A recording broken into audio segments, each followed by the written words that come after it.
दोस्तों, स्वागत है आप सभी का अपने यूट्यूब चैनल पर। तो आज हम एक और राजस्थान की लोकसभा सीट के बारे में चर्चा करने वाले हैं। जी हाँ, आज हम बात करने वाले हैं बाड़मेर लोकसभा सीट के बारे में, जो देश का दूसरा सबसे बड़ा लोकसभा सीट माना जाता है।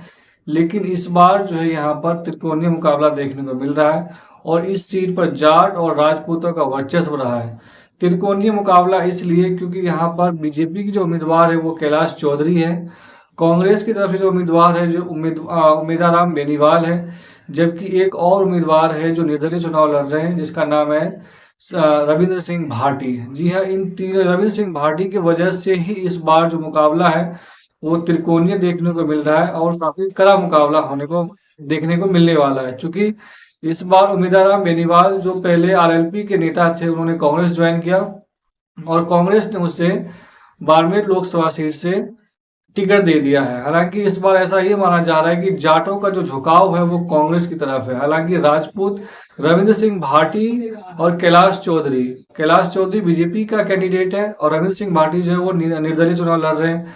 हालांकि रविंद्र सिंह भाटी जो है वो सिर्फ से विधायक भी है। फिलहाल अभी चुनाव हुए थे तो उसमें उन्होंने जीत दर्ज किया था निर्दलीय, लेकिन अब उन्होंने लोकसभा चुनाव में भी ताल ठोक दिया है और वो इस बार चुनाव काफी मजबूती से लड़ रहे हैं। और ऐसा माना ये जा रहा है कि इस बार जो बाड़मेर लोकसभा सीट है उसमें कांग्रेस बनाम रविंद्र सिंह भाटी होने वाला है, क्योंकि कैलाश चौधरी का जो वोट है वो सीधा रविंद्र सिंह भाटी काटने वाले हैं। क्योंकि रविंद्र सिंह भाटी जो है वो राजपूत समुदाय से आते हैं और राजपूत समुदाय जो है इस बार रविंद्र सिंह भाटी को अच्छा खासा सपोर्ट करने वाले हैं।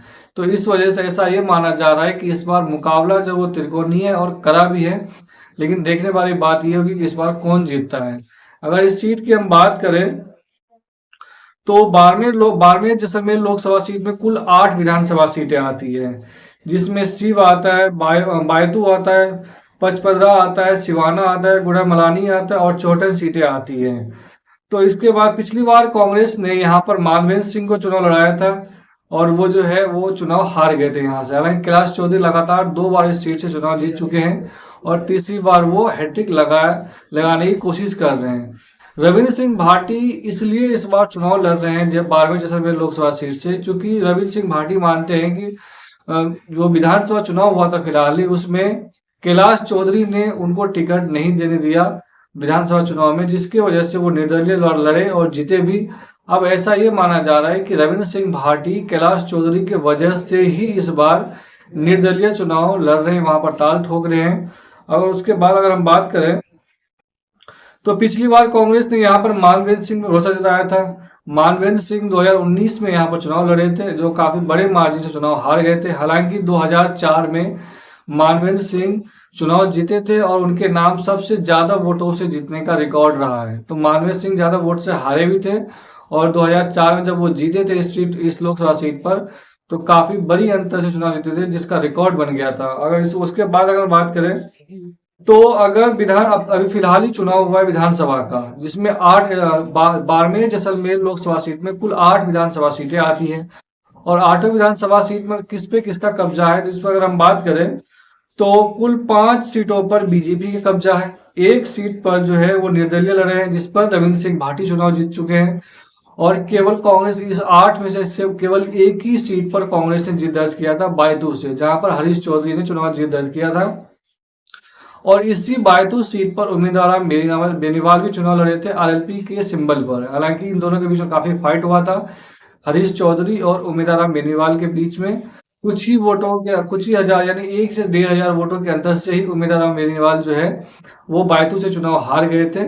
अब ऐसा माना ये जा रहा है कि हरीश चौधरी ने ही उम्मीदवार बेनीवाल को कांग्रेस ज्वाइन करवाया है और उन्हीं के सिफारिश पर ही बाड़मेर जैसलमेर लोकसभा सीट का टिकट भी दिया गया है।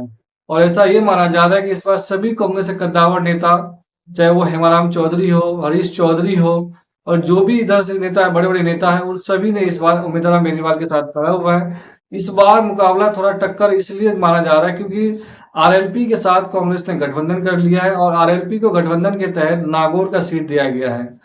तो इस वजह से जाट का जो वोट है वो डायरेक्ट शिफ्ट होने वाला है और सबसे ज्यादा वोट जो है वो जाट का ही है, उसके बाद राजपूत वोटर है।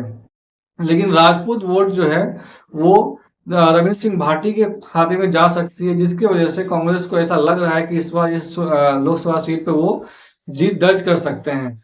अगर इस सीट की बात करें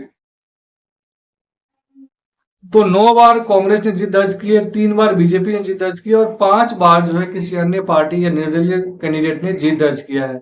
यहाँ पर कुल 17 सांसद चुनकर के गए हैं, जिसमें 6 ऐसे चेहरे हैं जो नए थे और 11 ऐसे चेहरे थे जो जाने माने थे, यानी काफी कद्दावर नेता थे। इसमें कर्नल सोमाराम चौधरी ने भी जीत दर्ज की है, लगातार 3 बार यहाँ से चुनाव जीत दर्ज किया और वो केंद्र में मंत्री भी बने हैं। उसके बाद 17 सांसदों में कल्याण सिंह भी चुनाव जीत चुके हैं यहाँ पर और वो केंद्र सरकार में ऊर्जा मंत्री भी बने हैं। पिछले 2019 में जब भाजपा से जीतकर संसद पहुंचे कैलाश चौधरी को भी राष्ट्रीय, यानी अभी जो वहां के सांसद है कैलाश चौधरी, वो भी केंद्र में मंत्री है और कृषि राज्य मंत्री उसको बनाया गया है। तो यहाँ पर जो भी सांसद चुन करके गए हैं उन्हें बड़े प्लेटफॉर्म पे मौका मिला है और उन्हें चुनाव में जीत दर्ज करने का भी मौका मिला हुआ है। तो ऐसी बात है, इस बार जो है काफी मुकाबला देखने को मिल सकता है।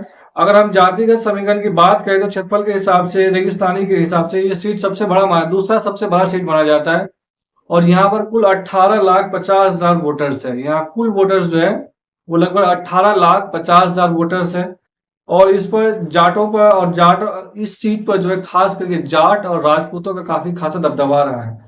अगर हम बात करें जाट की तो जाट लगभग 4 लाख वोटर्स है, जबकि राजपूत जो है वो 2,70,000 वोटर्स है। साथ ही करीब करीब 2.5 लाख मुस्लिम वोटर्स भी है और उसके बाद अगर हम बात करें जबकि 4 लाख मतदाता जो है वो अनुसूचित जनजाति के है, वही 5 लाख करीब अन्य जातियों के मतदाता भी है। तो इस हिसाब से अगर देखा जाए तो समीकरण जो है वो उम्मीदवार बेनीवाल के पक्ष में जाता है, क्योंकि उम्मीदवार बेनीवाल जो है वो जाट समुदाय से आते हैं और वहाँ आरएलपी का भी कुछ प्रभाव है और आरएलपी के साथ गठबंधन होने की वजह से पूरा का पूरा जाट वोट जो है वो इधर शिफ्ट हो सकता है आरएलपी उम्मीदवार बेनीवाल के पक्ष में। साथ ही साथ मुस्लिम वोटर्स भी एक मुश्त जो है वो उम्मीदवार बेनीवाल को सपोर्ट कर सकते हैं। अब बात है राजपूत वोटर्स की, तो राजपूत वोटर्स जो है वो कैलाश चौधरी और रविंद्र सिंह भाटी के बीच में बढ़ सकता है, क्योंकि कैलाश चौधरी राजपूत वोटर्स जो है वो बीजेपी का कोर वोटर्स माना जाता है इस वजह से, और रविंद्र सिंह भाटी का निर्दलीय चुनाव लड़ने की वजह से, क्योंकि रविंद्र सिंह भाटी भी बीजेपी के नेता हुआ करते थे लेकिन उसे विधानसभा चुनाव में टिकट नहीं देने की वजह से उन्होंने निर्दलीय चुनाव लड़ लिया था और उन्हें सिर्फ विधानसभा से जीत भी दर्ज की थी। इस वजह से ऐसा माना यह जा रहा है कि राजपूत वोटर्स जो है वो बटेंगे, क्योंकि रविंद्र सिंह भाटी जो है वो राजपूत समुदाय से आते हैं। इस वजह से ऐसा माना यह जा रहा है कि राजपूत वोटर्स का इस बार जो है वो बिखराव हो सकता है, जिसकी वजह से उम्मीदवार बेनीवाल को यहाँ पर फायदा हो सकता है और शायद वो यहाँ से जीत दर्ज भी कर सकते हैं। तो आपको क्या लगता है कि इस बार बाड़मेर जैसलमेर में कौन जीत दर्ज करेगा, उम्मीदवार बेनीवाल, रविंद्र सिंह भाटी या फिर कैलाश चौधरी? आप हमें कमेंट करके बता सकते हैं। अगर चैनल पे नए हैं तो प्लीज चैनल को लाइक, शेयर और सब्सक्राइब कर दें।